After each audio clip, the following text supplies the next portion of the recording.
Līdz pamatskolas izlaidumam ir atlikusi tikai nedēļa. Gunda, kā vienmēr, ir turpat ar pārējiem. Tikai viena un maliņā. Viņai nereizi vien ticis norādīts, ka viņas domas šajā klasē nevienu neinteresē. Tieši tāda kā zaļais.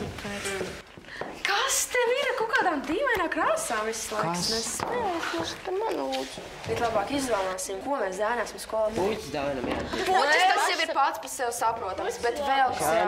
Grāmatu! Labāk izdomājam, ko mēs darām balles laikā. Nevis ko mēs darām ballē, bet kur mēs svinēsim. Varbūt īrējam.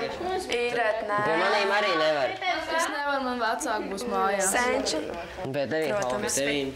Vecāki. Tev liela māja ir. Nu?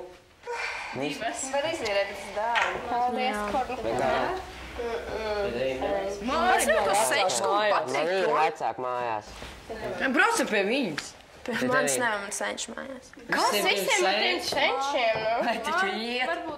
Varbūt var pie manis un senčs. Jā. Tas noteikti.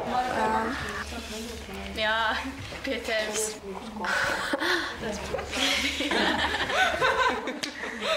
Ai, tad tev viss kaut kāda. Tev labāk. Bet nemēģini ierasties ballēs, tev vienkārši iztur šacis. Gunda atcerējās fotogrāfiju, kurā viņas attēlam reiz tika izskrāpētas acis un valdīja asaras. Šajā klasē viņa vairs neraudās.